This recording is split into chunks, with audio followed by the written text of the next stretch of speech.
बच्चा रोता है, माँ के कानों में शब्द जाता है,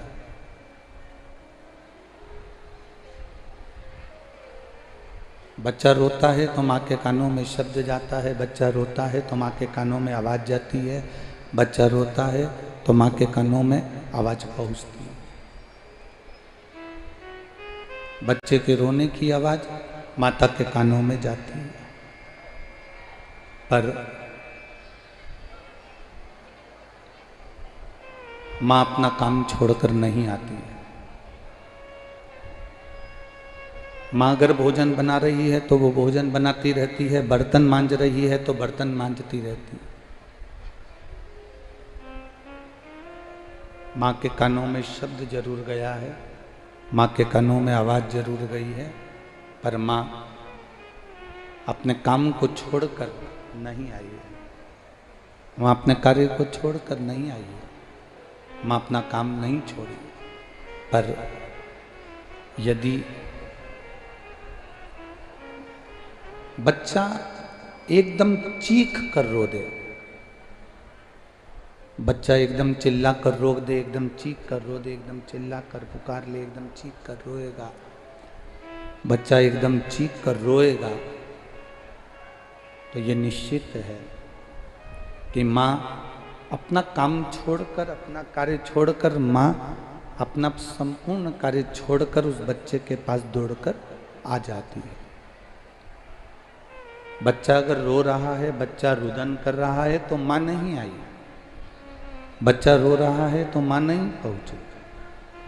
पर यदि बच्चा एकदम चीख कर रोया, चिल्ला कर रोया, तो माँ उस बच्चे के पास पहुंची। शिव कथा भी यही कह रही है, भगवान शंकर का संवाद भी यही कह रहा है। जिस समय आप, जैसे बच्चा एकदम चीखता है तो माँ दौड़कर बच्चे के पास आ जाती है। शिव कथा कहती है, जिस समय आप एक क्षण, एक मिनट, एक पल, एक घड़ी भी दिल से अगर भगवान को पुकारोगे तो भगवान दौड़कर तुम्हारे पास में आकर खड़ा हो जाता है। एक क्षण भी अगर आपने पुकारा, एक पल भी अगर आपने उसको पुकारा है, एक क्षण भी यदि आपने उसको बुलाया है, तो वो आपके पास में आकर खड़ा हुआ। शंभु शरणे पड़ी मांगू घड़ी रे घड़ी, दुख काटो दया करी दर्शन। जैसे ही पुकारा वैसे ही वो आया। आप सब ब्रज के निवासी हो, ब्रज की पवित्र भूमि पर आपका निवास है, आप ब्रज की पवित्र धरा पर रहते हो। हम आपसे एक बात पूछें, आप सब उत्तर जरूर देना।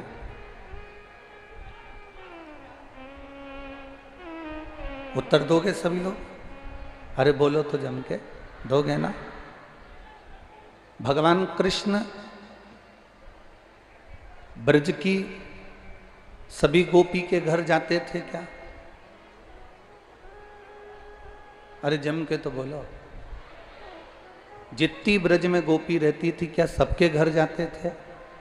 नहीं जाते थे। बिल्कुल सही उत्तर है आपका। संपूर्ण ब्रजवासियों ने बिल्कुल सही उत्तर दिया। भगवान कृष्ण सभी गोपियों के घर पर नहीं जाते थे। भगवान कृष्ण सभी गोपियों के घर पर नहीं जाते थे। भगवान कृष्ण सभी गोपियों के घर पर नहीं जाते थे। मेरे कृष्ण, भगवान कृष्ण सब गोपियों के घर पर नहीं जाते थे, पर जो गोपी आस लगाकर, विश्वास लगाकर भगवान के लिए माखन की मटकी बांध कर रखती थी और पूरे आस और विश्वास से भगवान को पुकारना चाहती थी, पूरे आस और विश्वास से भगवान को पुकारती थी कि मेरा कृष्ण मेरे दरवाजे पर आएगा। मैंने उसके लिए माखन की मटकी बांध कर रखी है, मैंने उसको चौखट को सजा कर रखा, मैंने उसके लिए दीप जला कर रखा, मैंने उसके लिए रंगोली बांध कर रखी है, मैंने उसके लिए सेज बिछा कर रखी है, मैंने उसके लिए साज सजा कर रखा है।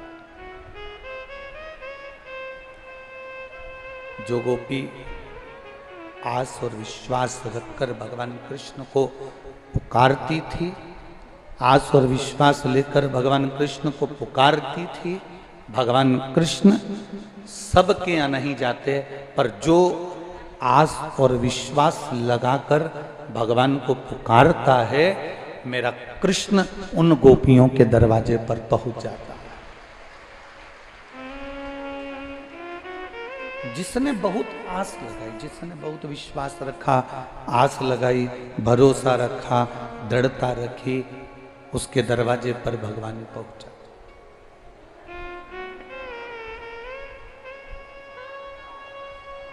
आप अगर आस लगा कर बैठे हो, आप अगर विश्वास रख कर बैठे हो कि मैं आया हूं कथा में, मैं भगवान शिव की कथा में पहुंचा हूं, मैं भगवान की करुणा सागर की कथा में पहुंचा हूं, मैं भगवान की इस मंदिर में रोज जल चढ़ाने पहुंच रहा हूं, एक आस लगाकर अगर बैठे हो, एक विश्वास रखकर बैठे हो, एक भरोसा रखकर बैठे हो, तो भगवान आता जरूर है।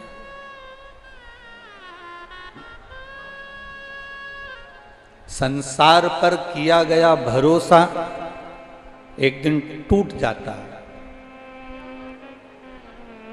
संसार पर किए गए भरोसा एक दिन टूटेगा। संसार पर किया गया भरोसा एक ना एक दिन टूट जाएगा, पर मेरे भगवान पर किया गया भरोसा, मेरे भोलेनाथ पर किया गया भरोसा कभी नहीं टूटता, वो प्रबल से प्रबल होता चले जाता है। भरोसा नहीं टूटता। दुनिया के लोग तुम्हारे भरोसे को तोड़ देंगे, दुनिया के लोग तुम्हारे विश्वास को तोड़ देंगे, दुनिया के लोग तुम्हारे भरोसे को तोड़ सकते हैं, पर जिसने भगवान पर भरोसा करा, जिसने भोलेनाथ पर भरोसा करा, जिसने अपने इष्ट पर भरोसा करा, उसका भरोसा कभी टूटा नहीं, वो भरोसा कभी टूटता नहीं।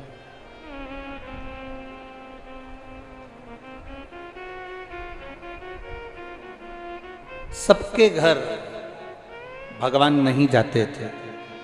जो आस लगाकर बैठता था, भगवान उसके घर जाते थे। जो विश्वास रखकर बैठता था, भगवान उसके दरवाजे जाते थे।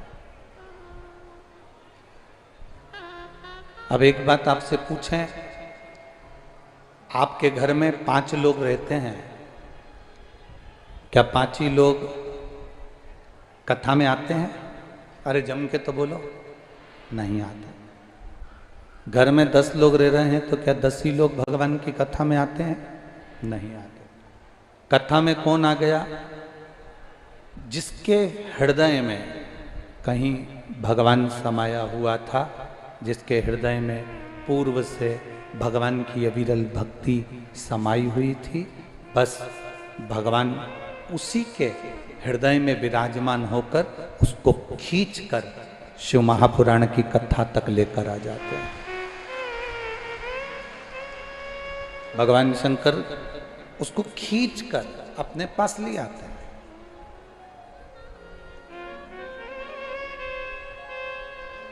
कोई कोई तेल का जो डब्बा होता है ना,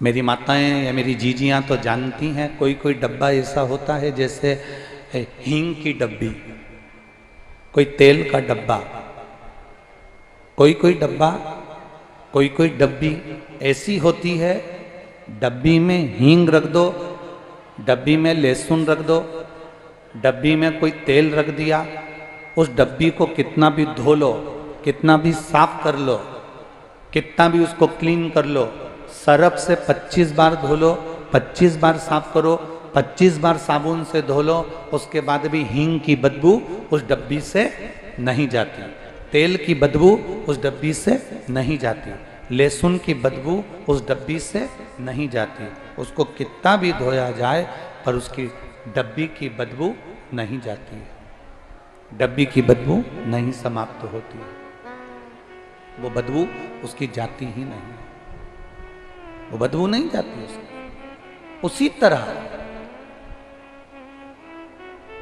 लाखों की भीड़ में घर में 10 लोग रह रहे हैं, 15 लोग रह रहे हैं, 20 लोग रह रहे हैं, 25 लोग रह रहे हैं, उन 25 लोगों में से आप कथा में जा रहे हैं तो समझ लेना कि पूर्व में ना जाने कितने जन्म आपके निकल गए, हर जन्म में आपने महादेव की भक्ति करी है, इसलिए आपके अंदर की वो गंध समाप्त नहीं हुई, इसलिए आपको खींचकर महादेव ने यहां तक बुला लिया।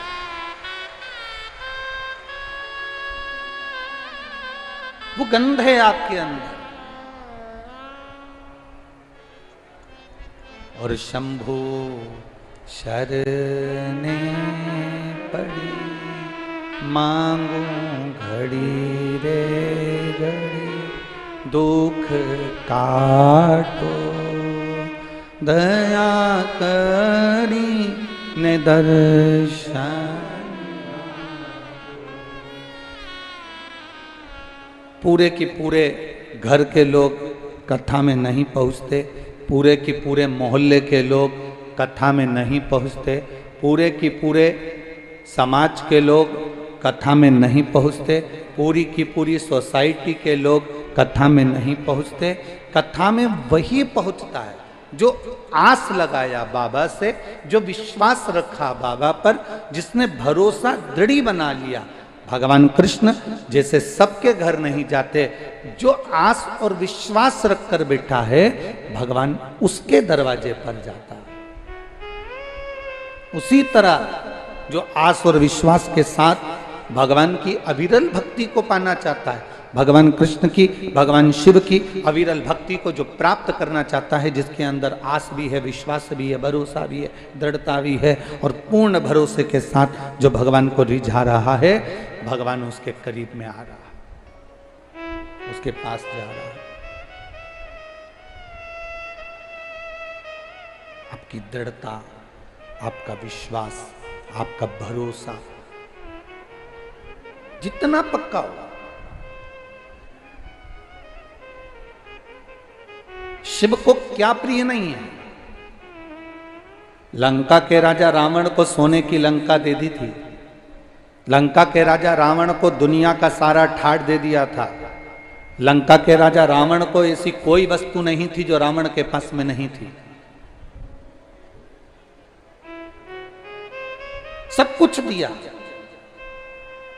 मेरे शंकर ने लंकाधिपति लंकेश को, रावण को दुनिया का सारा सुख प्रदान कर दिया। ऐसा क्या था जो बाबा ने नहीं दिया लंकाधिपति को?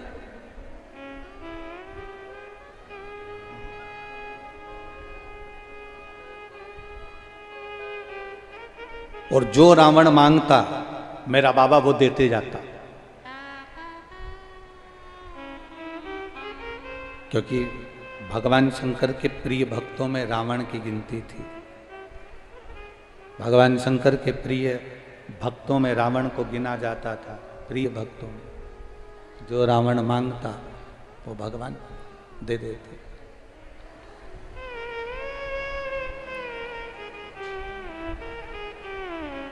रावण में कमी क्या रह गई? जो मांगा रावण ने भगवान ने दिया, जो मांगा रावण ने भगवान प्रदान करे, जो उसने चाहा वो उसको मिला।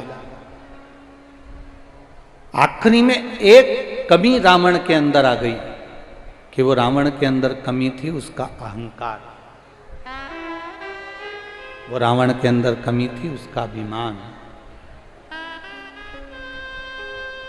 प्रेस, जिससे आप कपड़े पर प्रेस करते हो, कपड़े के सल मिटाते हो, कपड़े के सल समाप्त करते हो, वो प्रेस जब ज़्यादा गर्म हो जाती है, अच्छा प्रेस करने वाला भले आग बंद करके प्रेस कर ले, पर प्रेस अगर ज़्यादा गर्म हो गई तो वो कपड़े को जला देती है महाराज।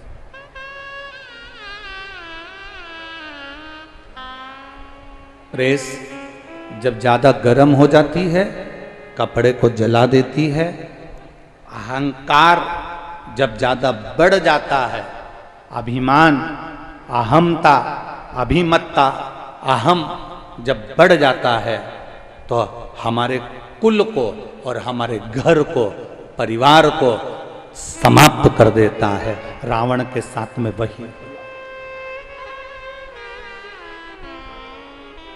एक बात हम लोग पहले भी कहे, आज फिर कहते हैं कि मत बुरे कर्म कर बंदे वरना पछताएगा, भगवान की आंखों से तू बच नहीं पाएगा, तू बच नहीं पाएगा। अरे ओ अज्ञानी मत कर नादानी, अरे ओ अज्ञानी मत कर नादानी। तेरे कर्म का फल भी तू ही पाएगा, जैसा किया तूने तेरे आगे आएगा। मत बुरे कर्म कर बंदे वरना पछताएगा, भगवान की आंखों से तू बच नहीं पाएगा, तू बच नहीं पाएगा। अरे ओ अज्ञानी मत करना। अपने कर्म का भोग। लंकाधिपति रावण भी ब्राह्मण था और परशुराम भगवान भी ब्राह्मण थे।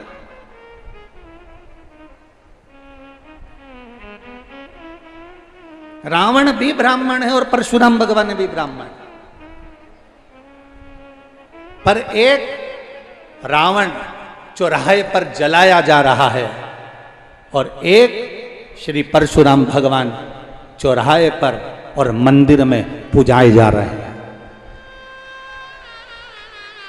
रावण भी ब्राह्मण है और परशुराम भगवान भी ब्राह्मण है। बस केवल अंतर इतना है, रावण के पास में भी सब कुछ था, सत्ता थी, वैभव था, धन था, दौलत थी, सारे ग्रह उसके अनुकूल थे, सारे नक्षत्र उसके अनुकूल थे, सारे देवता उसके अनुकूल थे। परशुराम भगवान के पास में भी सब कुछ था, पर दोनों में अंतर केवल इतना है कि रावण के पास सब कुछ आने पर अहंकार आ गया और उसने अपना कर्म बेकार कर लिया, माता जानकी का हरण कर लिया, एक स्त्री का हरण कर लिया, पर नारी पर अपनी गलत दृष्टि दे दी, अपना कर्म बिगाड़ लिया, इसलिए वह चौराहे पर जल रहा है। और परशुराम भगवान ने अपनी माता का शीश काटा और अपने पिता से वर में मांग लिया कि मेरी माता को जीवित कर दो। ये भगवान के रूप में पूजा गए। एक प्राण लेने के बाद भी प्राण दे रहा है वो परमात्मा है।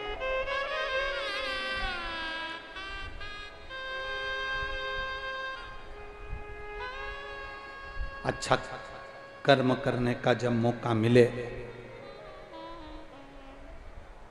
अच्छा कर्म करिए। जब मौका मिले अपनी जिंदगी में, जब आपके जीवन में ऐसा लगे कि एक कर्म हमें अच्छा करना है तो करने का जब मौका मिले तो करिए। ये जो शरीर मिला है बड़ी मुश्किल से मिलता है। 84 लाख योनियां कटी, अंत में ये शरीर है। 83,99,999 योनियां काटने के बाद 84 लाखवें नंबर की योनि है यह मनुष्य की देह। 83,99,999 योनियां काटने के बाद ये मानव का शरीर मिला है।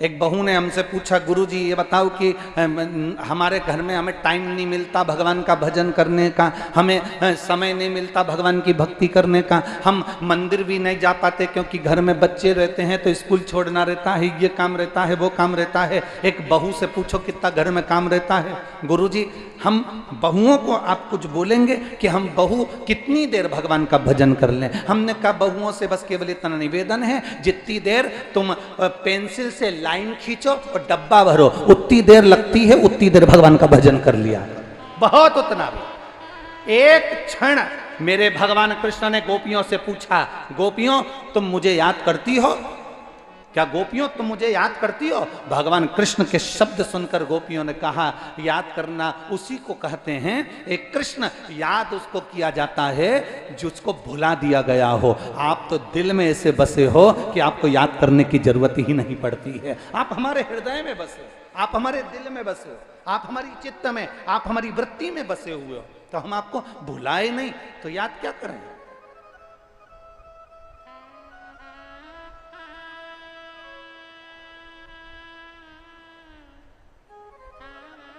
काम्य वन में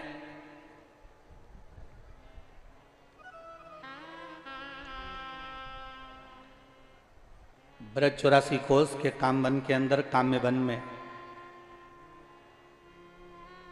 एक शिव जी का एक मंदिर है, जो भगवान कृष्ण शिव जी को आमंत्रित करे थे और शिवलिंग प्रकट हुआ था, जिसका नाम रामेश्वर महादेव है।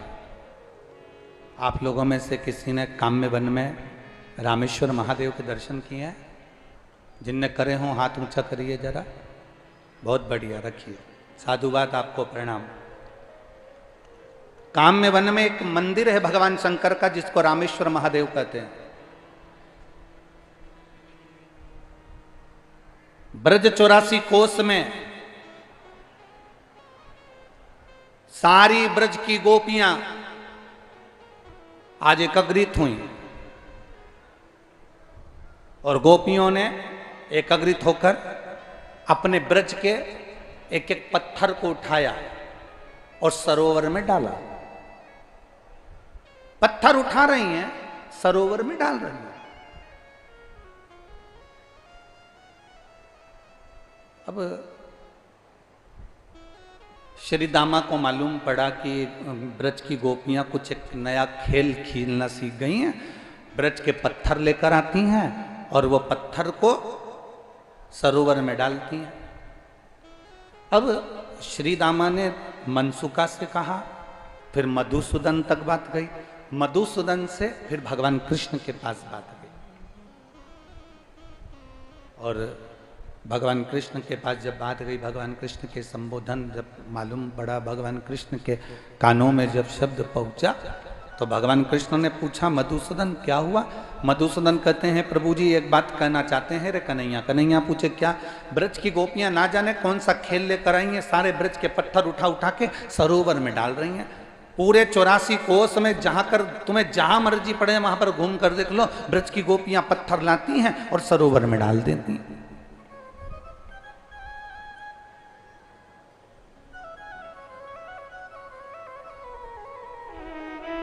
किसी ने हमसे पूछा कि ये ब्रजमंडल में ब्रज की रज दिखती है, पत्थर क्यों नहीं दिखते?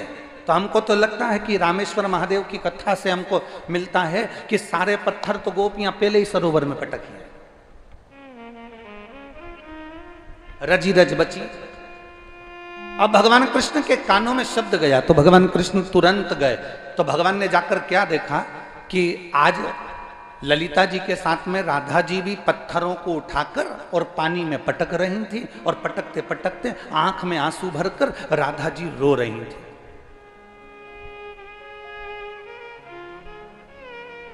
भगवान कृष्ण जैसे ही पहुंचे तो ललिता जी वहां से हटी और भगवान कृष्ण ने राधा जी से पूछा, राधा, ए राधा, राधा। राधा जी ने जो कृष्ण को देखा, आंख में से आंसू पोंछकर राधा जी ने पूछा, ठाकुर तुम, कृष्ण तुम आए?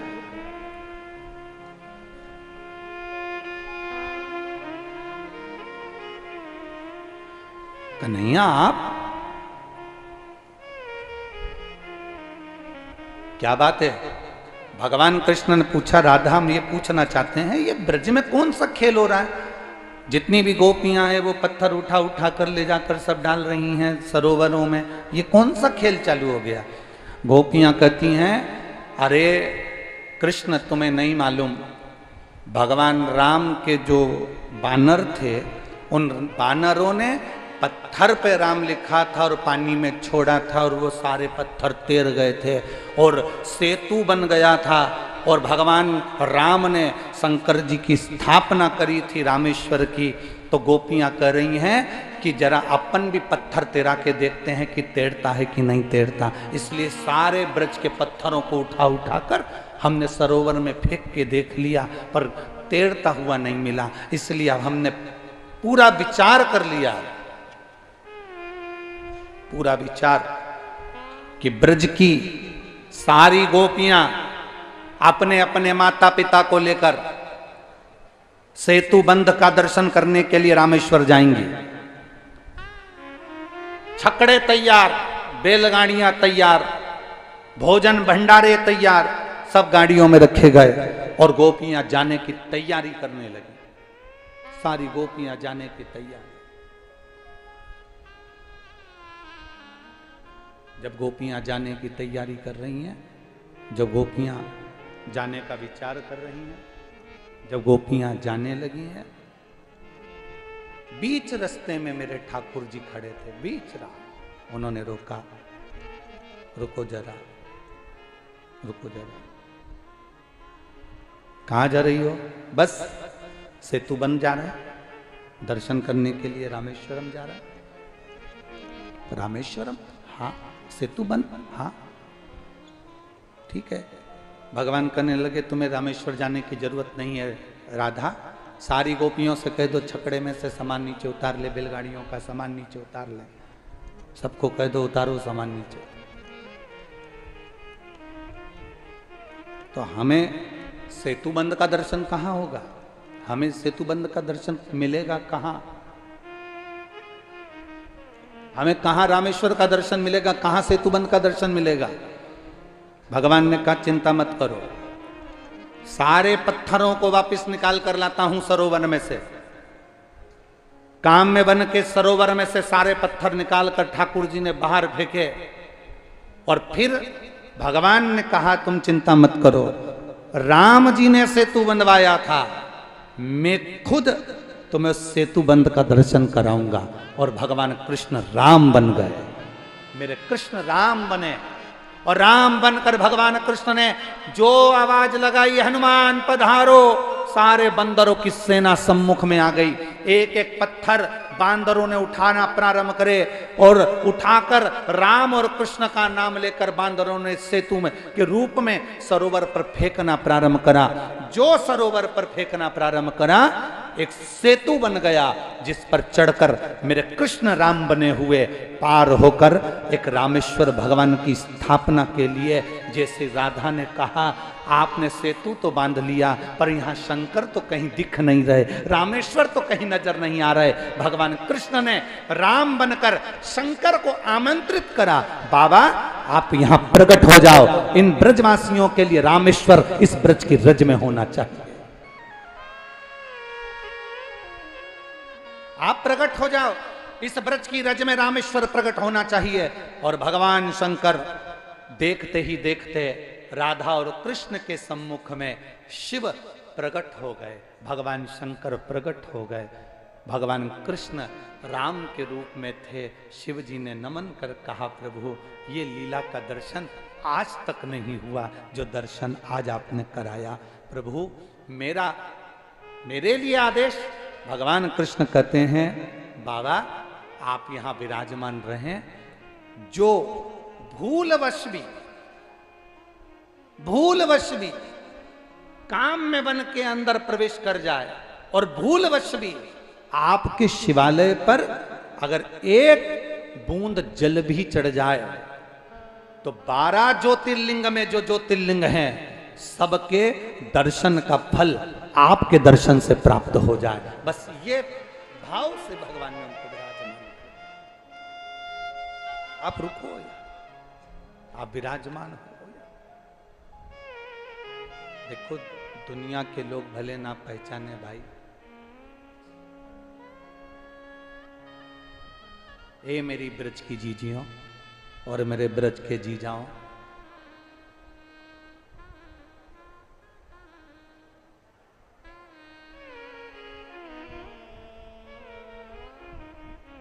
ए ब्रज की जीजियों और ब्रज के जीजाओं, एक बात याद रखना, अपने भीतर उतार कर रखना, अपने अंदर एक बात अपनी जिंदगी में उतार कर रखिएगा। ब्रज की रज को जिस दिन आप जान गए, ब्रज की रज को जिस दिन आप पहचान गए, उस दिन आपको ये मालूम पड़ जाएगा कि कृष्ण और शिव में कोई अंतर नहीं है। शंकर और कृष्ण ये दोनों एक हैं। आप शिव भजें चाहे कृष्ण, आप पहचान।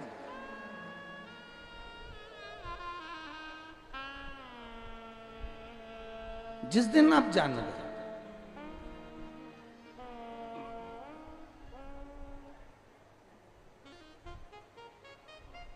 यमुना मैया निरंतर कल कल की ध्वनि कर कर बहती रहती हैं। वो यमुना के सुंदर सुखद आनंद को जिस दिन पहचान गए, उस दिन तुम्हारी जिंदगी की एक सार्थकता सिद्ध हो जाएगी। उस दिन एक दिन तुम्हारी सार्थकता सिद्ध हो जाएगी। तुम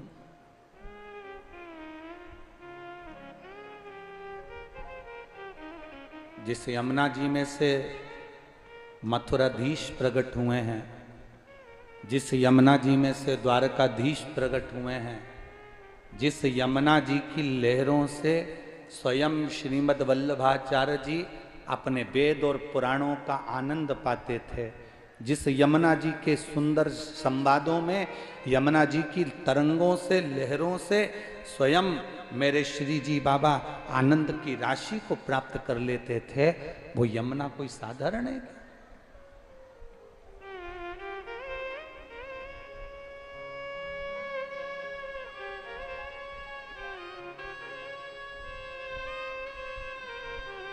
एक हरिहर भगवान का एक स्वरूप हुआ जिसको हरिहर कहते हैं।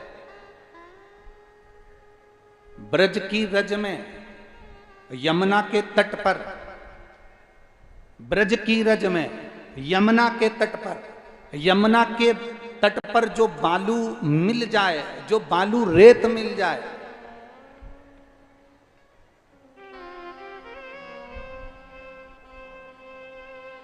उस बालू की रेत पर भी अगर हम स्नान करते समय थोड़ा सा जल लेकर बालू की 2 ढेरी बनाकर उस पर जल यमुना का समर्पित कर दें, तो हरि और हर का मिलन का सुख इसी यमुना के घाट पर हमें प्राप्त हो जाता है।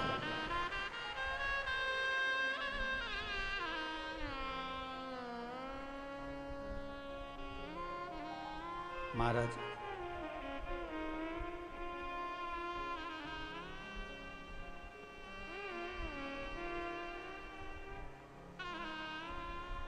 थारो जल मां ब्रह्मा जी नहावे, ब्रह्मा जी नहावे डुबकी लगावे। हे यमुना, तुम्हारे जल में ब्रह्मा भी स्नान करते हैं और डुबकी लगाते हैं। और ब्रह्माणी क्या करती है? ब्रह्मा डुबकी लगा रहे हैं, ब्रह्मा स्नान कर रहे हैं, और ब्रह्माणी क्या कर रही है? ब्रह्मा जी नहावे डुबकी लगावे।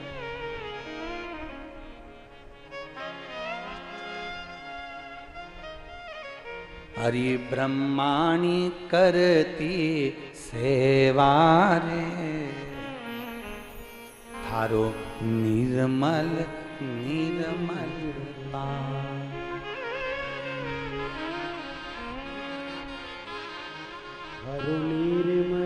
हे यमुना, हे यमुना, तेरे जल में ब्रह्मा स्नान करते, ब्रह्माणी सेवा करती, नारायण स्नान करते, नारायणी सेवा करती, शिव स्नान करते, पार्वती सेवा करती, इंद्र स्नान करते, इंद्राणी सेवा करती।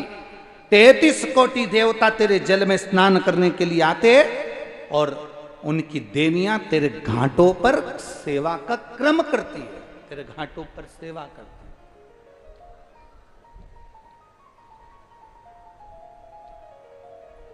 तो सहज कहां है?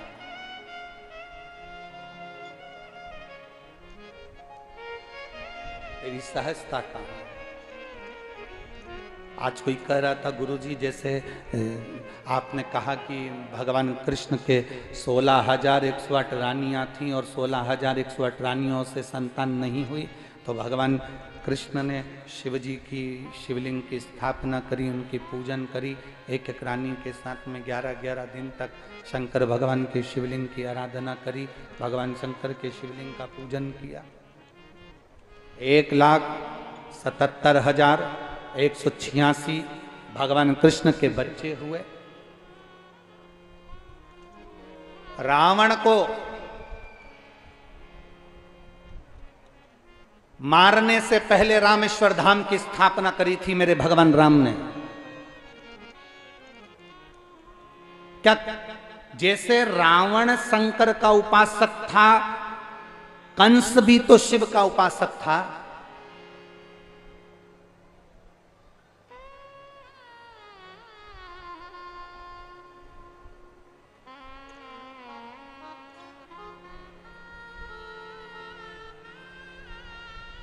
कंस भी तो शिव का उपासक था।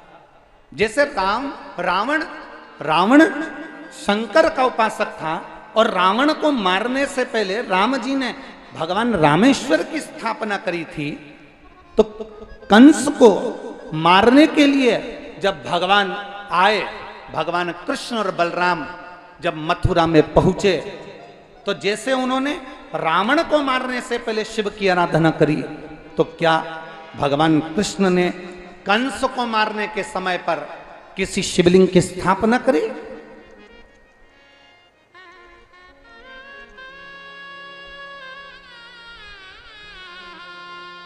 ब्रजमंडल में, ब्रज 84 कोस में वो कौन सा शिवलिंग है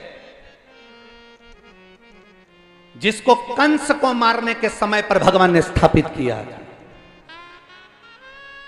पूरे ब्रज 84 कोस में एक शिवलिंग ऐसा है, पूरे ब्रज 84 कोस में एक शिवलिंग ऐसा है, जब कंस को बार बार कंस को बल प्राप्त हो रहा था और कंस मर नहीं रहा था। बलराम जी ने बल लगा लिया पूरा, और बलराम जी ने पूरा बल लगाया, कंस मरता नहीं। ये आज के समय में तो रासलीला में बहुत सरलता से कंस को मरता हुआ बता देते हैं कि भगवान उसकी छाती पे चढ़ गए, मुष्टिक प्रहार करा, कंस को मारा और कंस के प्राण छूट गए। इतनी सरलता में कंस नहीं मारा था।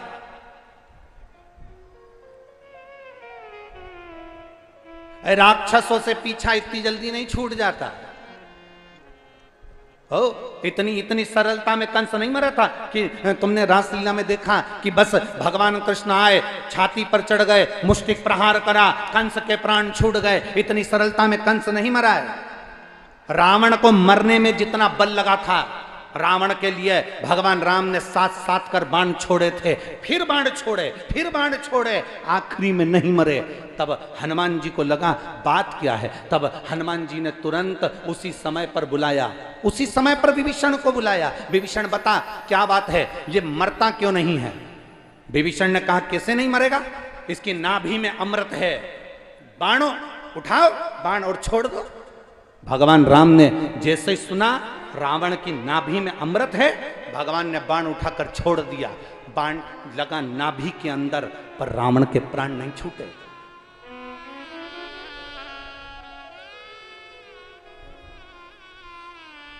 रावण नहीं मारा। कई लोग कहते हैं कि भगवान राम जी ने बाण छोड़ा, नाभि में लगा और मर गया रावण। राक्षस इतनी सरलता से नहीं मरते, असुर इतनी सरलता से नहीं मरते, दैत्य इतनी सरलता से नहीं मरते। राम जी ने जैसे ही बाण छोड़ा, रावण नहीं मरा। लक्ष्मण जी को क्रोध आ गया और विभीषण को पास में बुलाया। विभीषण जरा, विभीषण ने कहा बोलिए महाराज, तूने कहा था नाभि में अमृत है, मेरे भाई ने बाण छोड़ा, ये मरता क्यों नहीं है? लक्ष्मण जैसे ही बोले, विभीषण ने कहा प्रभु मुझे तो जितना मालूम था मैंने आपको बता दिया, क्योंकि मेरे सामने लंकाधिपति रावण ने वर मांगा था ब्रह्मा जी से कि वर दीजिए कि मेरी नाभि में अमृत रहे, तो नाभि में अमृत दिया। जब वो सूखेगा तब तू मरेगा। तो उतना तो मैंने सुना था, मैं आ गया। तब उसी समय पर विभीषण ने कहा, इसके आगे मुझे नहीं मालूम कि मरता क्यों नहीं है। लक्ष्मण जी ने हनुमान जी को बुलाया, हनुमान जरा पता करो कि ये रावण मरता क्यों नहीं है। हनुमान जी जैसे ही आए, हनुमान जी ने कहा जो प्रभु आज्ञा।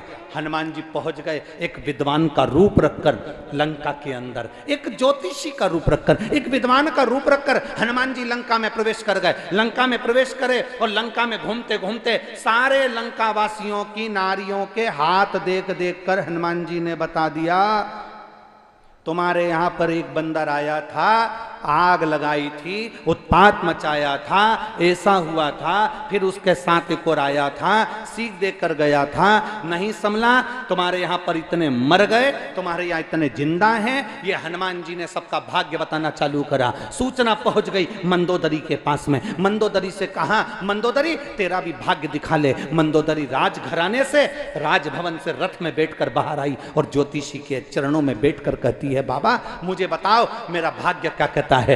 हाथ देखते से ही मंदोदरी ने अपना हाथ जैसे ही हनुमान जी के हाथ में दिया, जो ज्योतिषी का रूप रखे थे, हनुमान जी ने हाथ देखते से कह दिया, मंदोदरी तू बड़ी विद्वान है, तेरे कारण तेरा पति आज भी जिंदा है। ए मंदोदरी, तेरे कारण तेरा पति आज भी जिंदा है। केवल तू है जो तेरे पति को बचा कर रखी है। तेरे पास में कुछ ऐसा है मंदोदरी जिसके कारण तेरा पति नहीं मर रहा है। मंदोदरी ने हाथ जोड़कर कहा, महाराज जी बिल्कुल सही कह रहे हो आप। मेरे पति ने जब तप करा था, तप करते समय मेरे पति ने वर मांगा था ब्रह्मा जी से, मुझे वर दो, वर प्रदान करो कि मैं मरूं ना। नाभि में अमृत मांग लिया था।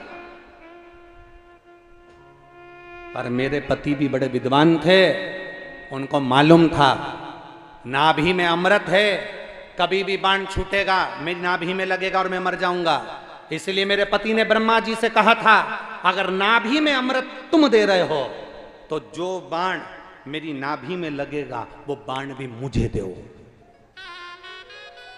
और मेरे पति को ब्रह्मा जी ने बाण दिया, वो बाण मेरे पति ने मुझे ला कर दिया। मैंने उस बाण को अपने सोने वाले कमरे में जिसमें सोती हूं उसमें खंबे में चुनवा दिया। जब तक वो बाण राम के पास नहीं आएगा तब तक रावण मर नहीं सकता। वो बाण राम के पास आना चाहिए। वो बाण राम जी चलाएंगे, रावण को लगेगा नाभि में तब मरेगा। हनुमान जी ने अपना स्वरूप दिखाया, गदा का प्रहार किया, खंबा तोड़ा, बाण लेकर राम जी के पास पहुंच गए और वो बाण राम जी के हाथ में दिया और राम जी ने जो छोड़ा तब जाकर रावण की नाभि का अमृत सूखा, तब जाकर रावण मरा। जरा विचार करिए, रावण को मरने में इतनी लीला रही तो कंस क्या झटके में मर जाएगा?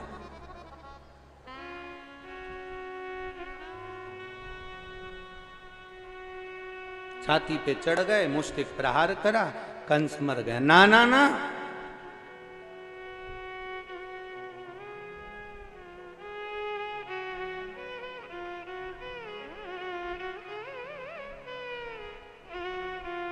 हम कहना नहीं चाहते परंतु कभी कभी मुख से बोलने में आ जाता है। तीन ऐसे हैं कि ये बहुत जल्दी टलते नहीं है। तीन ऐसे हैं जो बहुत जल्दी टलते नहीं है, जाते नहीं है, बहुत जल्दी। कौन कौन? एक बीमारी, एक भिखारी और तीसरा नहीं बोलूंगा, तुम लोगों को बुरा लग जाए।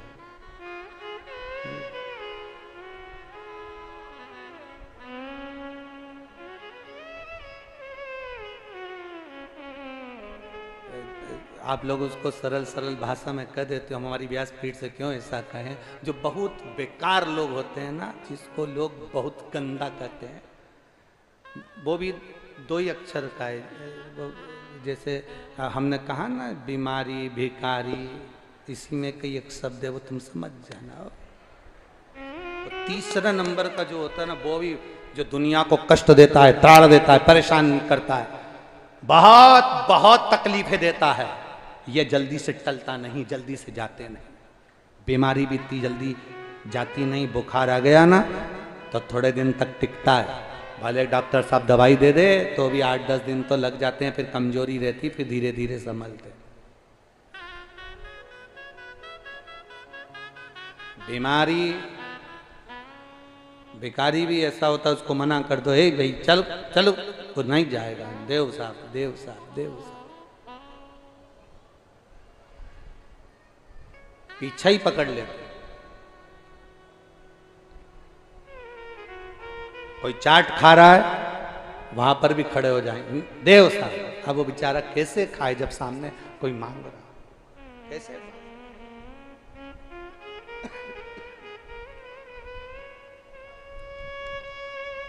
महाराज बहुत जल्दी टलते नहीं। इस चित्त वृत्ति में तुम्हें लगता होगा कि कंस बहुत जल्दी मर गया एकदम। कितना अच्छा रासलीला में एक बहुत सुंदर पाठ अदा किया जाता है और कंस को छाती पे चढ़कर मुष्टिक प्रहार कर कर मार दिया जाता है और कंस इतनी जल्दी मर गया। ना ना, कंस इतनी जल्दी नहीं मरा। बलराम जी ने अपना पूरा बल लगा लिया, पूरा बल, बलराम जी का पूरा बल लग गया था, तब भी कंस नहीं मरा था। पूरा बल लगा दिया बलराम जी ने, पूरा बल, तो भी नहीं मरा।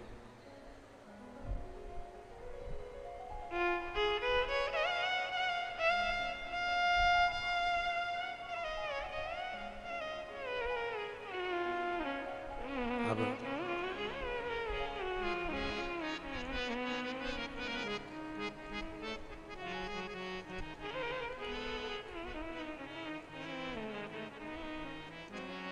भगवान कृष्ण देख रहे थे, ये कंस है, मरने वाला नहीं है, इतनी जल्दी बेकार लोगों से पीछा छूटने वाला नहीं है, बहुत कठिन, बहुत कठिन। शादी के और मृत्यु के, इन दोनों के दिनों को देखिएगा। शादी के जो दिन रहते हैं ना, माता पूजन हुई, मंडप हुआ, महिला संगीत हुआ, बारात आई, ब्याह हुआ, लड़की अपने ससुराल पहुंच गई, शादी हो गई। शादी के दिन चुटकी बजाते से ही 5 दिन, 4 दिन, 7 दिन, 11 दिन, 21 दिन, जो दिन होते हैं शादी के तुरंत निकल जाते हैं, तुरंत। और मृत्यु के दिन, किसी के यहां मृत्यु हो गई, मृत्यु के दिन बड़ी मुश्किल से निकलते, बड़ी मुश्किल से।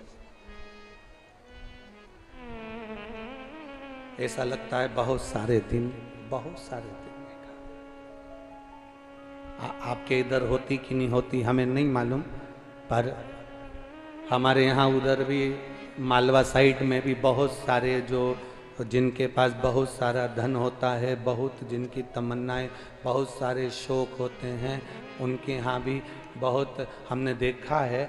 हमारे इधर तो नहीं होती है, हम जहाँ साधारण तरह के लोग रहते हैं वहाँ शोक सभा नहीं होती, पर जिनके शोक सभा किन की होती है, जिनके शौक बहुत सारे होते हैं, उसको पूरा करते करते ही मर जाता है तो शोक सभा होती है।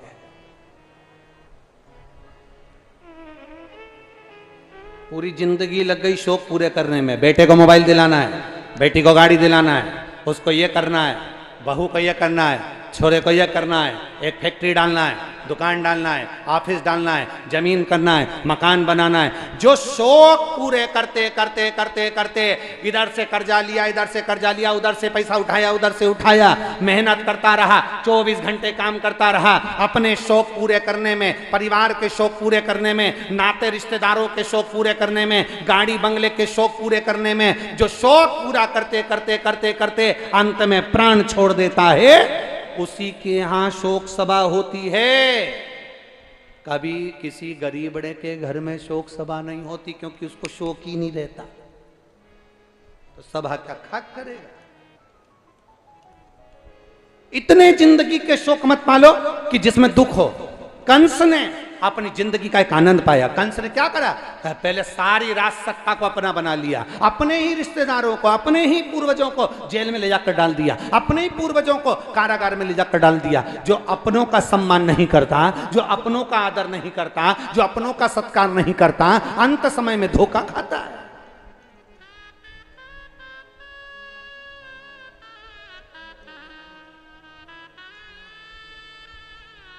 अपने घर के बच्चों को एक सीख जरूर देना। ये तुम्हारे काका जी हैं, ये तुम्हारे ताऊ जी हैं, ये तुम्हारे दादाजी हैं, ये तुम्हारी दादी जी हैं, ये तुम्हारे काका जी का लड़का है, ये तुम्हारे ताऊ जी का लड़का है, ये तुम्हारे चाचा जी का लड़का है, ये तुम्हारी बुआ का छोरा है, ये तुम्हारे काका का छोरा है, ये तुम्हारी बहन का छोरा है, ये तुम्हारे रिश्तेदार है। उसको ये बताना कि धन अपनी जगह रह जाएगा, सत्ता अपनी जगह रह जाएगी, वैभव अपनी जगह रह जाएगा, पर जब दुख की घड़ी आएगी उस समय पर अगर कोई नहीं भी खड़ा होगा तो कम से कम रिश्तेदार 2 क्षण के लिए खड़े तो होंगे। भले उनसे आपके संबंध ठीक ना हो, पर खड़े तो होंगे।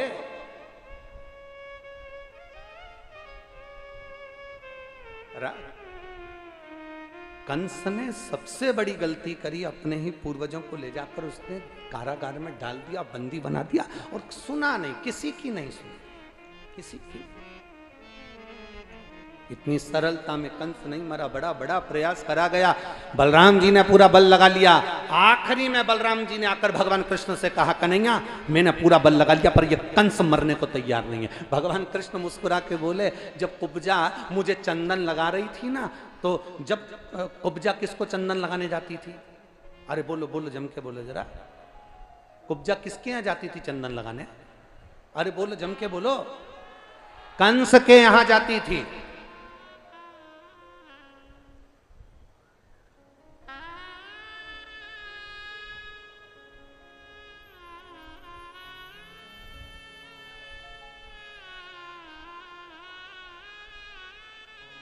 कुब्जा चंदन लगाने कंस के यहां जाती थी। आज कंस के महल में जा रही थी। भगवान कृष्ण ने रोक लिया कुब्जा को।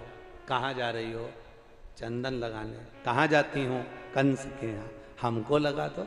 कुब्जा ने कहा, ओ कहाँ से आया है? राजा का चंदन है और तेर को लगाऊंगी?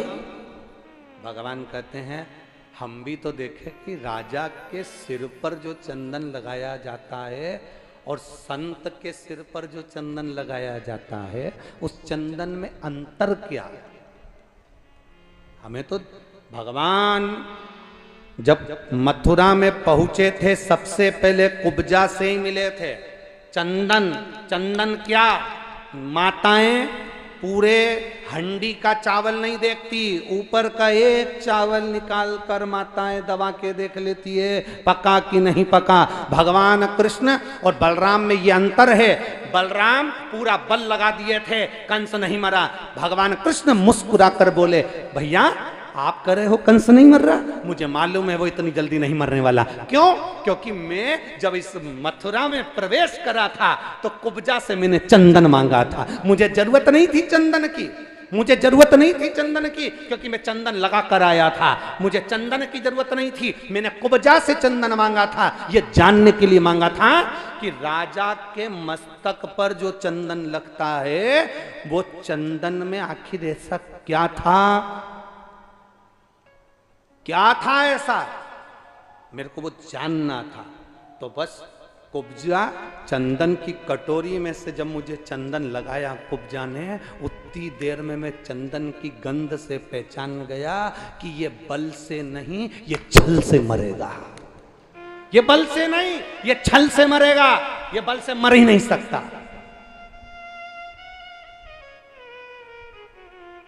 ये बल से नहीं मरने वाला, ये मरेगा तो छल से मरेगा। चंदन मेरी जीजियों, ओ मेरी ब्रज की जीजियों, ओ मेरे ब्रज के जीजाओं, चंदन लगाने वालों से इसलिए कहते हैं दो, थोड़ा सा देखो बुरा लग जाएगा। हो क्या अग्रवाल जी बोल दें क्या? बोलते हैं हाँ ठीक है, चंदन लगाने वाले और चूना लगाने वालों से बच के रहना।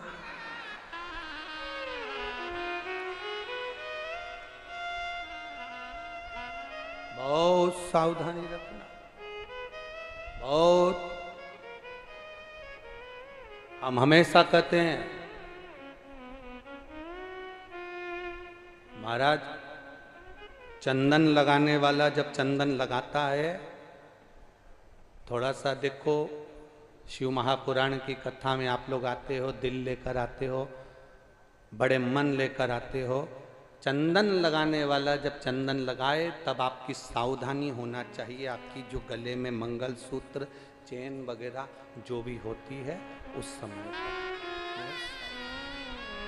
थोड़ा बुरा लग सकता है, पर सावधान इंडिया,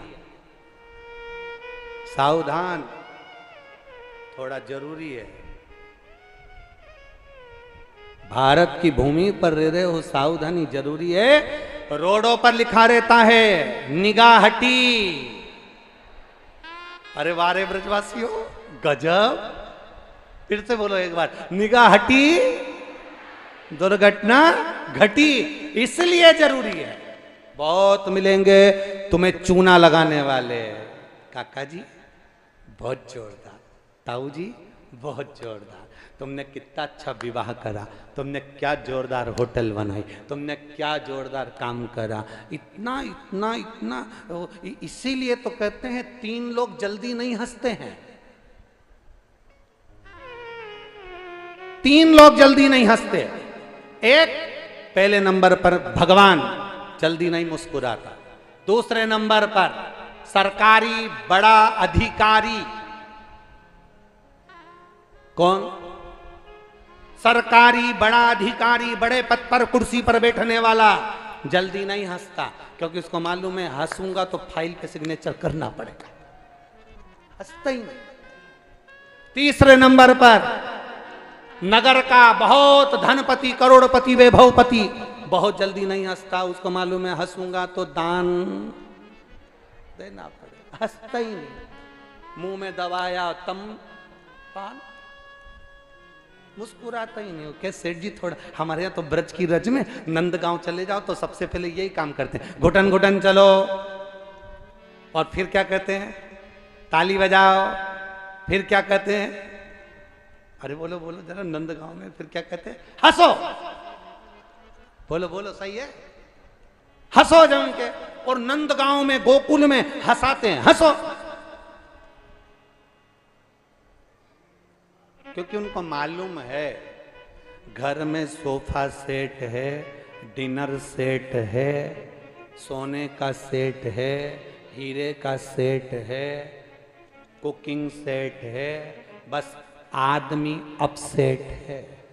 उनको मालूम, इसलिए वो कहते हैं हंस लो, मुस्कुराओ, आनंद पाओ, थोड़ा थोड़ा मुस्कुराते चलो, थोड़ा थोड़ा। शिव कथा कहती है, भगवान शंकर का संवाद कर रहा, शिव महापुराण की कथा करो।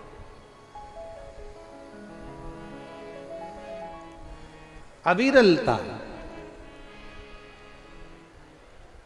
कंस के प्राण इतनी सहजता में नहीं गए जितनी सहजता में दिखाया गया।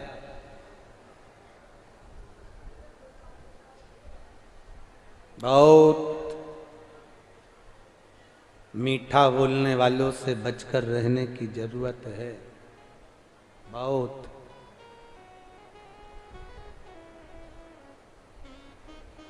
शिव कथा थोड़ी कड़ली है, थोड़ी कठोर है, पर एक बार अगर दिल में लग गई तो जीवन की सार्थकता सिद्ध कर देती है।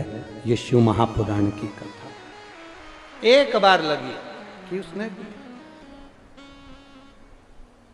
जब एक बार आप जान गए कि शंकर की भक्ति का फल क्या है। रावण को मारने से पहले राम जी ने शिव जी की स्थापना करी थी। कंस को पछाड़ने पर भगवान कृष्ण ने भी शिव जी की स्थापना करी थी।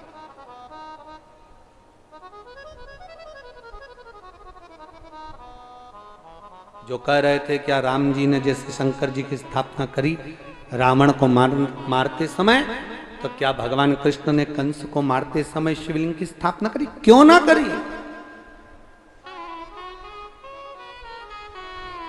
क्यों ना करी? सरलता से नहीं मरा। चंदन जैसे ही मस्तक पर मेरे कृष्ण के आया, कृष्ण चंदन की गंध से पहचान गए कि ये बल से नहीं छल से मरेगा, और सारा बल लगा लिया बलराम जी ने, पर वो नहीं मरा। कभी कभी बहुत भारी रोग हो जाए, बहुत शरीर में बड़ा से बड़ा रोग भी हो जाए, तो शंकर के मंदिर में झाड़ू लगाना, पोछा लगाना, मंदिर साफ करना, शिव जी का श्रृंगार करना, बेलपत्र उठाकर खाना, जल का आचमन अशोक सुंदरी कुंद कैश्वर महादेव के नाम से करना प्रारंभ करो, रोग से भी निदान होगा। एक पत्र आया है, देखिए, आज पत्र तो बहुत हैं।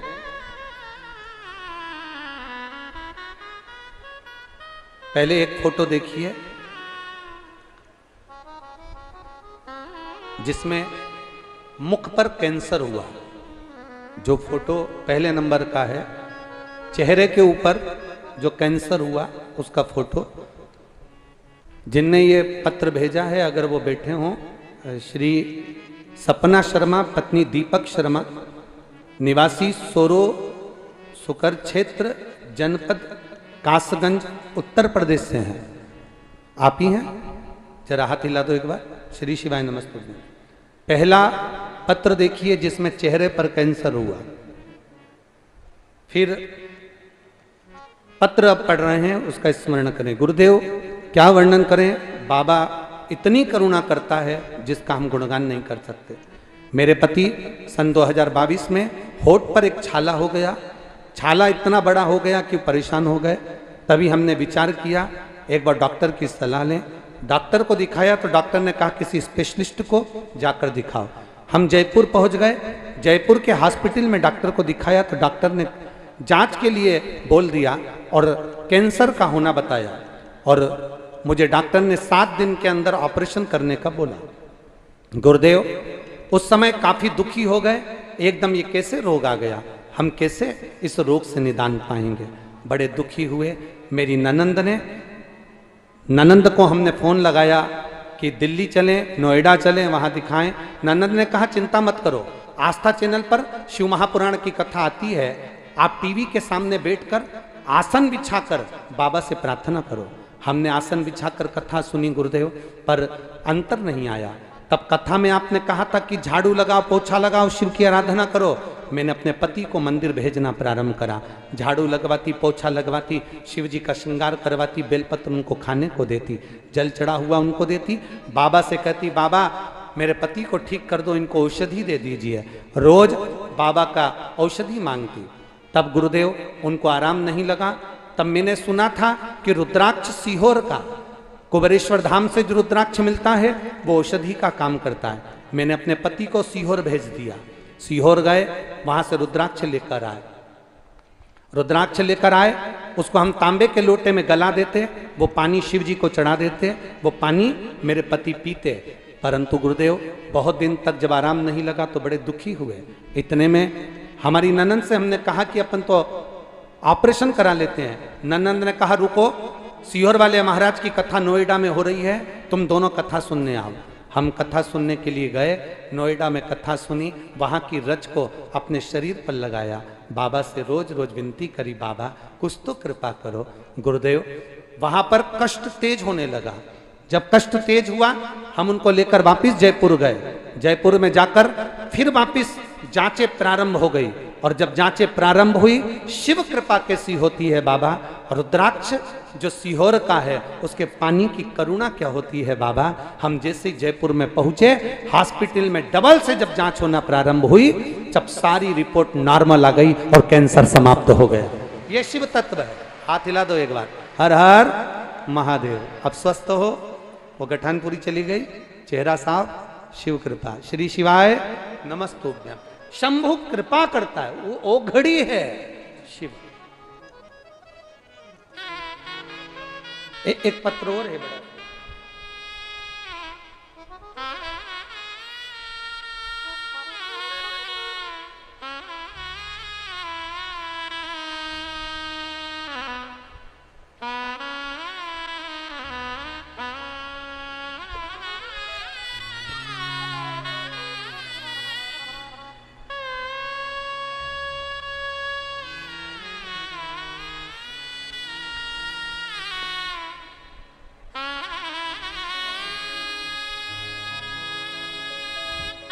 मैं सावित्री कुमारी मथुरा से परखम की रहने वाली हूँ। कहीं बैठी हो सावित्री जी?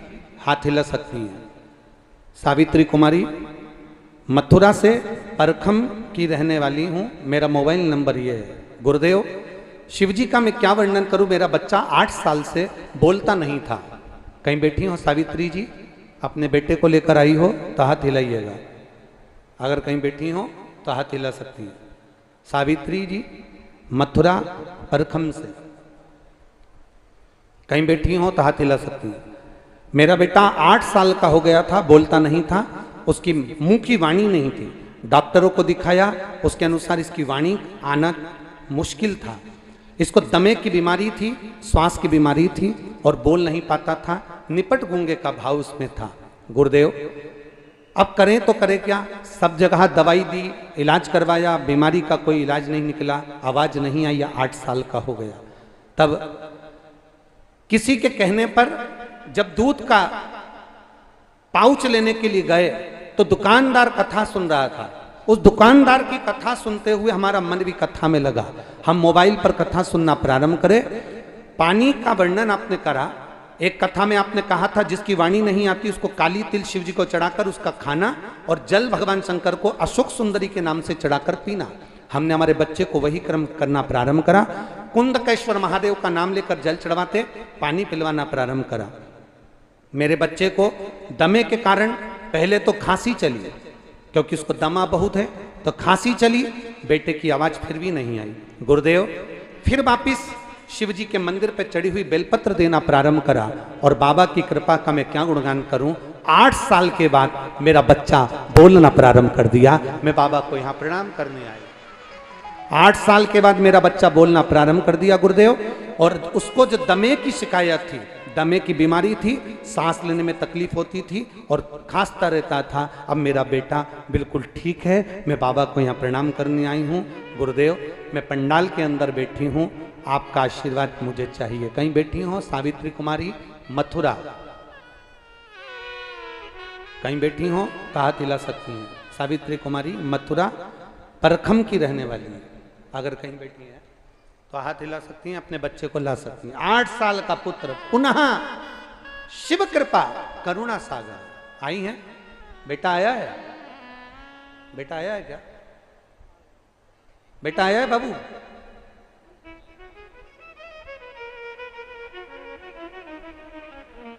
हाँ, लिया उसको, लिया लिया लिया लिया।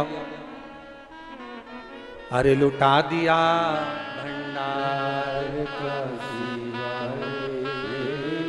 कर दिया माला।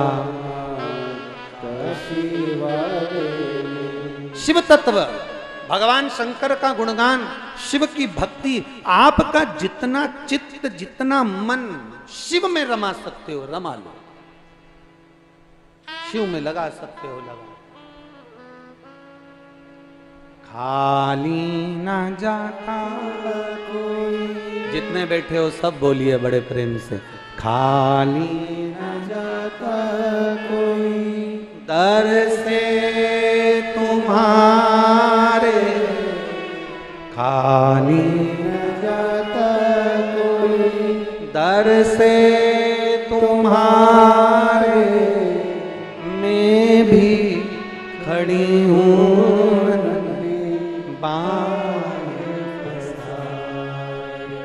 अपने हृदय से लगा लो,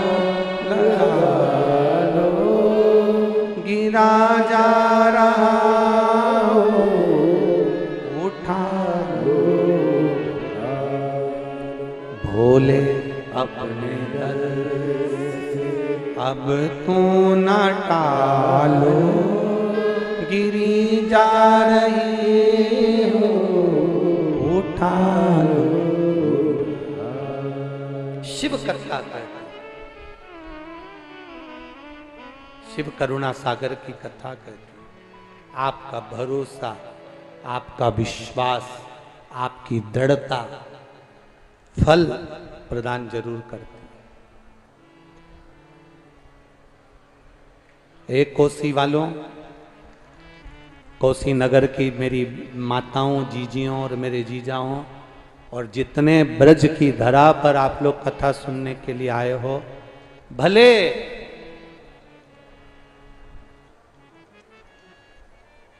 आप लोगों को घर जाने की जल्दी रहती होगी, सोचते होगे कि समय हमारा बचेगा, जल्दी निकल जाएंगे, गाड़ी जल्दी निकाल लेंगे, जल्दी चले जाएंगे। पर एक निवेदन करना चाहूँगा आपको, 7 दिन की कथा मिली है, पूरी कथा को इसमें झोली में भर भर कर रख लो। आरती हो तब तक बैठकर इस कथा का लाभ लो, और आरती होने के बाद उस भूमि की रज को अपने शरीर पर लगा कर जाओ। वो क्या देगा वही जान सकता है, उसके ऊपर मेरा वो शिव है। ओ घड़ी अकाल मृत्यु वो मरे जो काम करे चंडाल का, और काल उसका क्या बिगाड़े जो भक्त हो महाकाल का। जैसे उस माँ ने लिखा कि हम नोएडा गए कथा सुनने के लिए, पंडाल में बैठे, पर कष्ट बढ़ गया।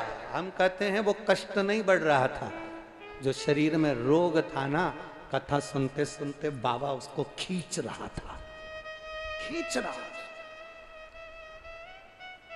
शरीर में जो रोग है उसको बाबा उसको खींच रहा है। माता पिता हैं उनके?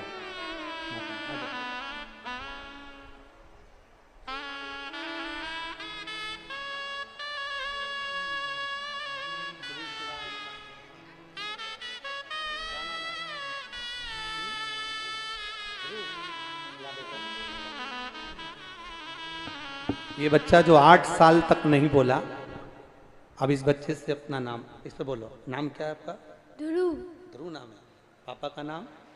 वियंडर। श्री शिवाय बोलो। श्री शिवाय शिवाय नमस्तुभ्यम। संदुताय। श्री शिवाय नमस्तुभ्यम। श्री शिवाय नमस्तुभ्यम। एक बार जोरदार ताली। बहुत बहुत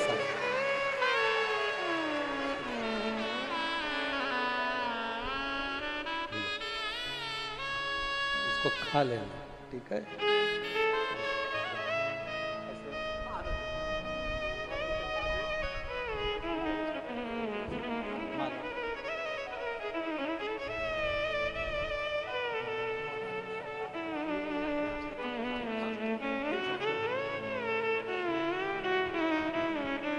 अरे खाली न जाता कोई दर से तुम्हारे, खाली न जाता दर से तुम्हारे, मैं भी खड़ा हो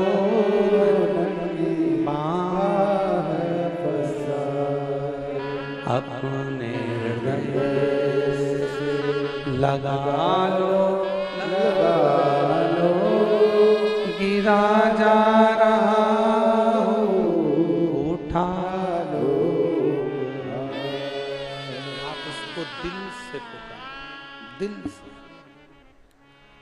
जो 8 साल बाद भी डॉक्टर कह दें कि इसकी वाणी नहीं आएगी, और 8 साल बाद भी जो आवाज दे सकता है वो डमरू वाला ही हो सकता है।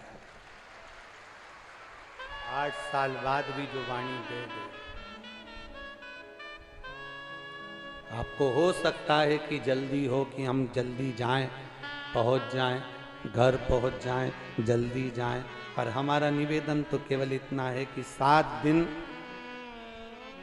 ये कथा के यजमान ने जो कथा रखी है, श्री सुभाष चंद्र जी अग्रवाल, श्री सौरभ जी अग्रवाल, इतनी मेहनत कर कथा का जो लाभ मिल रहा है कार्तिक महीने में, इसको बटोर लो, ले लो जितना ले सको, जितना ले सको,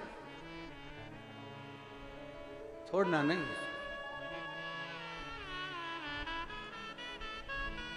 हमें सबसे ज्यादा खुशी एक बात की है कि इतने पत्रों में, ये जितने पत्र आपने भेजे हैं, इन पत्रों में सबसे ज्यादा पत्र मेरे बेटा बेटियों की नौकरी के हैं, जिनकी सरकारी नौकरियां लगी। इन पत्रों में कम से कम 60% पत्र ऐसे हैं जिसमें सरकारी नौकरी मेरे बेटा और बेटियों की लगी।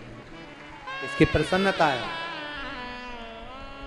60% पत्र इसमें ऐसे हैं जिसमें नौकरी लगी है बच्चों की, उसकी प्रसन्नता है कि हमने वहां कथा सुनी थी, हम भूमि पर बैठकर कथा सुने थे, 7 दिन की कथा सुनकर गए, बाबा से प्रार्थना कर कर गए और बाबा ने हमको सरकारी नौकरी दी। हमने मेहनत करी, अपना बल लगाया और बाबा की कृपा।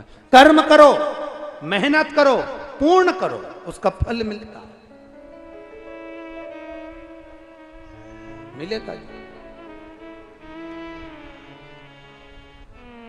शिव कथा कर भगवान चंदन से पहचान गए थे मेरे ठाकुर। क्यों? मेरे ठाकुर को कुब्जा के चंदन की क्या जरूरत पड़ गई थी? उनको क्या जरूरत चंदन की? मेरे ठाकुर को चंदन की जरूरत नहीं है। मेरे कृष्ण नहीं कहते तुमसे कि तुम मुझे चंदन लगाओ, मेरे ठाकुर नहीं कहते कि तुम मुझे चंदन लगाओ। मेरे ठाकुर तो कहते हैं कि अपने हृदय से, अपने मन से मुझे लगा कर रखना, चंदन लगाने की जरूरत नहीं पड़ेगी। अगर एक बार तुमने मुझे दिल से लगा लिया तो फिर चंदन की जरूरत नहीं पड़ेगी। मेरे ठाकुर ने कुब्जा को आवाज लगाया, ए बूढ़ी माँ, ए रुक इधर आ। कुब्जा कहती कौन? मैं कृष्ण। कुब्जा ठाकुर जी को देख रही थी, ठाकुर कुब्जा को देख रहे थे। कुब्जा से कहा चंदन लगा, कि राजा कंस का चंदन है, राजमहल में जाता है, मैं तुम्हें नहीं लगा सकती।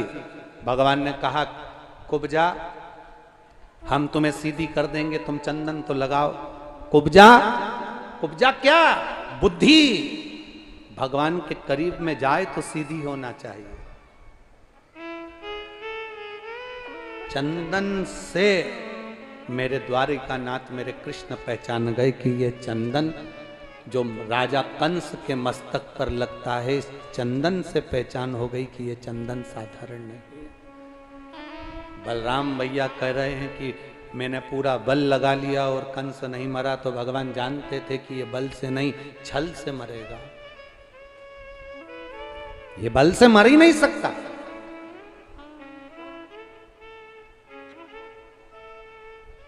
फिर छल क्या करा?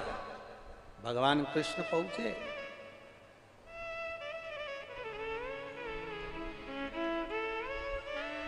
आज मेरा द्वारकानाथ कंस के सामने नहीं पहुंचा। आज मेरे द्वारकानाथ कंस के सम्मुख में नहीं पहुंचे। आज मेरे द्वारकानाथ ब्रज की रज में, रंग महल में, जहां पर कंस के साथ में युद्ध होना था, उस युद्ध मैदान में पहुंचने से पहले मेरे बाबा, मेरे भगवान कृष्ण शिव का स्मरण कर रहे हैं, शिव भक्ति में लीन। जैसे राम जी महाराज रावण को मारने से पहले शंकर की भक्ति में लीन होते हैं, उसी तरह भगवान कृष्ण भी शिव भक्ति में लीन होते हैं। ये दुनिया के लोग हैं जो भेद कर सकते हैं। कई लोग कहते हैं हम शंकर का नाम नहीं लेते, कोई कहता है हम शंकर के मंदिर का प्रसाद नहीं खाते, कोई कहता है हम शिव के दरवाजे नहीं जाते, कोई कहता है हम शंकर को नहीं भजते। हम उनसे कहते हैं, जो कहते हैं हम शंकर का प्रसाद नहीं लेते, शंकर के मंदिर नहीं जाते, शंकर के दरवाजे नहीं जाते, उनसे निवेदन है मरने के बाद शमशान जाओगे। दक्ष प्रजापति ने अपने जमाई शिवजी को श्राप दिया था कि तू शमशान में निवास करेगा। तो शमशान क्या है? शंकर भगवान का घर। जिंदे जी नहीं जाओगे तो मर कर जाओगे, पर जाओगे उसी के।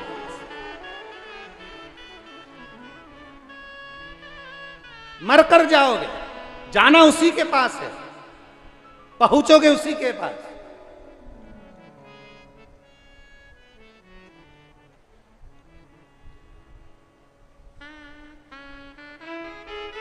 जो ज्यादा भाव खाता है वो बाद में बड़ा और पाव खाता है। इसलिए ज्यादा भाव नहीं खाना, ज्यादा टेंशन लेकर ज्यादा ऐसा नहीं सोचना कि मैं क्या हूं, मेरी सत्ता क्या है, बेभाव क्या है, मुझे जानते नहीं हो। कई लोग कह देते हैं तू मुझे पहचानता नहीं है।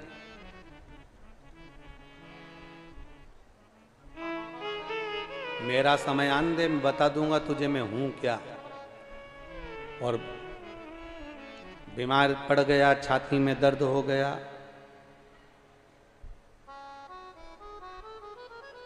डॉक्टर ने कह दिया इनका समय आ गया। क्या मतलब ऐसा समय आने से?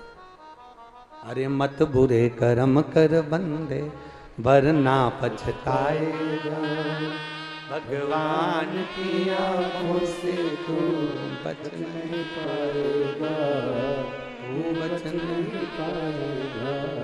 अरे भाई, अगर तबीयत खराब होगी, शरीर में रोग होगा, बुखार आएगा, अगर तबीयत खराब होगी तो कोई भी तुम्हारा हाथ पकड़कर तुम्हें घर तक, किनारे तक, कुर्सी तक छोड़ देगा। बोलो सही है कि गलत है? अरे बोलो, जम के बोलो जरा, सही है ना? तबीयत खराब होगी तो कोई भी तुम्हारा हाथ पकड़ लेगा, तबीयत खराब होगी तो कोई भी तुम्हारा हाथ पकड़ सकता है। पर जब समय खराब होता है तो कोई हाथ नहीं पकड़ता, केवल एक महादेव हाथ पकड़ता है।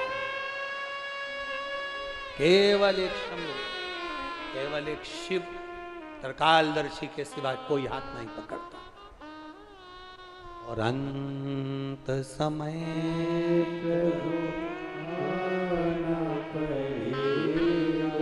वचन दिया तो बीमारी में कोई भी हाथ पकड़ लेगा, तबीयत खराब होगी कोई भी हाथ पकड़कर डॉक्टर के पास ले जाएगा, हॉस्पिटल ले जाएगा, घर छोड़ देगा, गाड़ी में बिठा देगा। पर जब तुम्हारा समय खराब होगा, जब तुम्हारे ऊपर तुम्हारा समय बेकार आएगा, खराब समय आएगा, तब कोई हाथ नहीं पकड़ता, केवल महादेव के सिवाय। इसलिए कहते हैं जब घड़ी समय अगर बेकार चल रहा हो, तुम्हारे जीवन में दुख चल रहा हो, तो शंकर जी के मंदिर में एक लोटा जल लेकर जाना प्रारंभ कर दो। तुम जिस हाथ से जल चढ़ाओगे वो हाथ महादेव पकड़ लेगा, पकड़ लेगा तो नैया पार कर दे। तो हाथ पकड़। कोई कई कह रहा था गुरुजी ये आप कहते हो कि शिव जी को जल चढ़ाओ तो वो हाथ पकड़ लेते हैं, ऐसा होता है क्या? हमने कहा बिल्कुल होता है। पानी में ऐसा होता है क्या कि पानी चढ़ाओ तो हाथ पकड़ लेता है? हमने कहा तुम्हारे लाइट के बोर्ड में करंट रहता है, खटके लगे रहते हैं, हाथ गीला कर कर खटका चालू कर कर देखना, कितना भी अच्छा बोर्ड हो करंट मार ही देता है। शंकर भगवान का जो शिवलिंग है, उस शिवलिंग पर जब हम जल समर्पित करते हैं तो वो जो भगवान का विल पावर है, भगवान के अंदर की जो ऊर्जा है, शिवलिंग में जो तत्व छुपा होता है, वो तत्व हमको खींचता है, खींचता है तो हमारे अंदर के पाप, दुख, तकलीफ सब चले जाते हैं, सब। बहुत कम लोग होते हैं जो शिवलिंग को जान पाते हैं। ए मेरी जीजी और मेरे जीजाओं, बहुत कम लोग होते हैं जो शिवलिंग को जान पाते हैं, बहुत कम।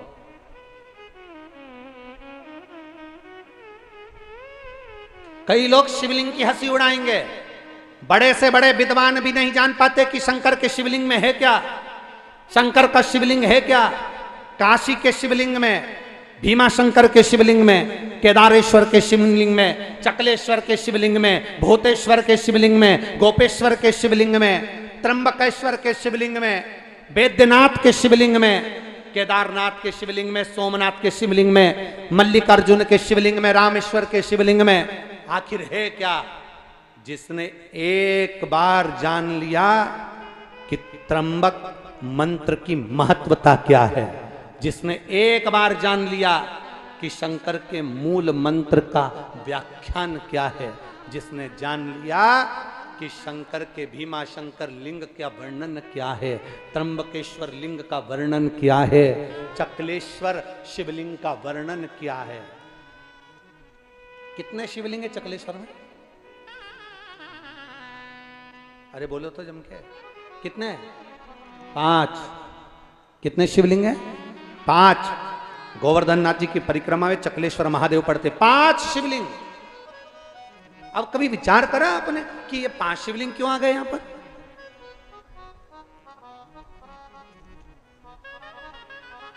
किसके कहने पर आ गया?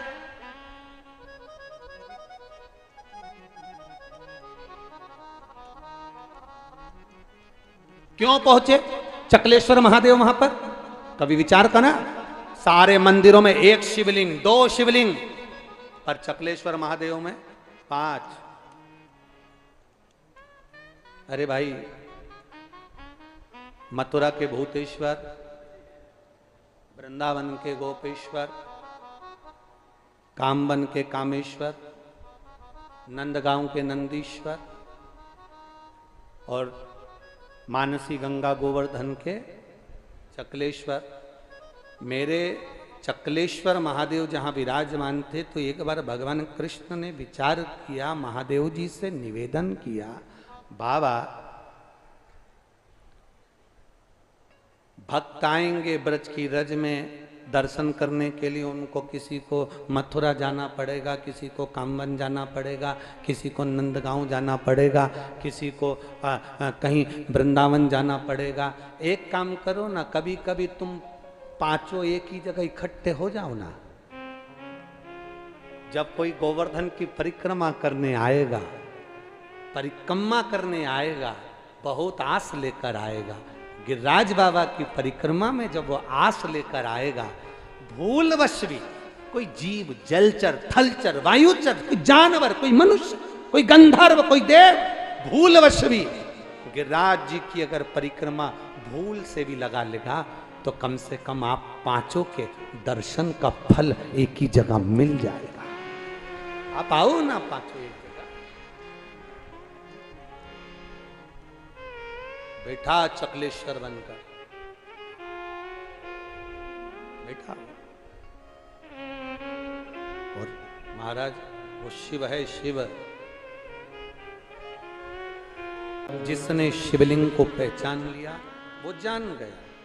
शंकर भगवान के शिवलिंग चाहे त्र्यंबक का हो, चाहे भीमा शंकर का हो, चाहे काशी का हो, चाहे ब्रज की भूमि के हो,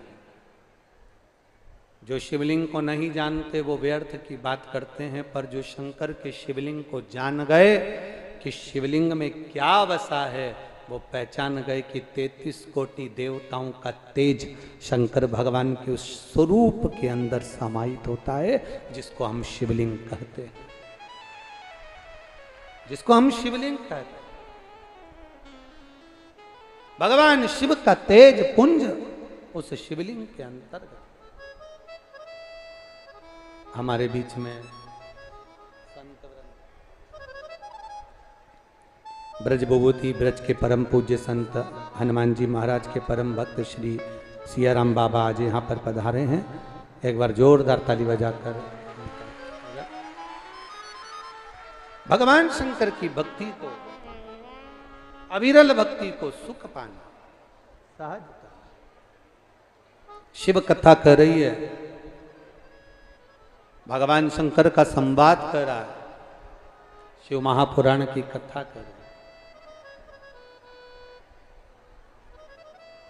हम इस संपूर्ण जितने पंडाल में लोग, भक्त लोग बैठे हैं शिव जी के, और जितने टीवी के माध्यम से कथा सुन रहे हैं या मोबाइल पर कथा सुन रहे हैं, उनसे एक बात जरूर कहेंगे, आप शंकर भगवान के शिवलिंग को नहीं पहचानते, भगवान शंकर के शिवालय को नहीं पहचानते, शंकर के शिवलिंग में क्या समाहित है आप नहीं जानते, तो निवेदन है कि शिवलिंग की, शिवालय की कभी कोई निंदा मत करो, कभी अपने मुख से कोई ऐसा शब्द मत बोलो जिससे शंकर के भक्तों का दिल दुखे, शिव हृदय न दुखे। जान गए ठीक, ना जाने मर्जी।